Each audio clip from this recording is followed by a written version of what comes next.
ఐదవ శ్లోకం ఉచ్చారణం. కైలాసవాసీ దీర్ఘం. కైలాసవాసీ కవచీ అది కూడా దీర్ఘం. కఠో ఠా మహాప్రాణ.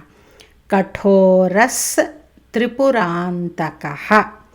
కఠోరస్ త్రిపురాంతకః కలిపితే కైలాసవాసీ కవచీ కఠోరస్ త్రిపురాంతకః. కైలాసవాసీ కవచీ కఠోరస్ త్రిపురాంతకః.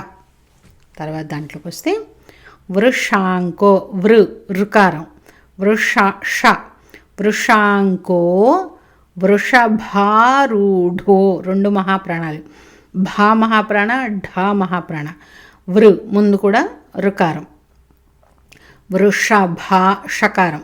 వృషభారూఢో వృషాంకో వృషభారూఢో భస్మో భా మహాప్రాణ. భస్మో ధూ అక్కడ కూడా మహాప్రాణ.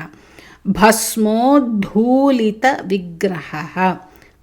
లా కాదు లి. ధూళిత విగ్రహ.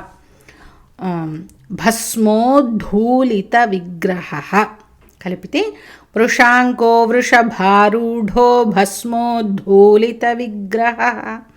వృషాంకో వృషభారూఢో భస్మోద్ధూళిత విగ్రహ. అది శ్లోకం మొత్తం. కైలాసవాసీ కవచీ కఠోరస్త్రిపురాంతకః.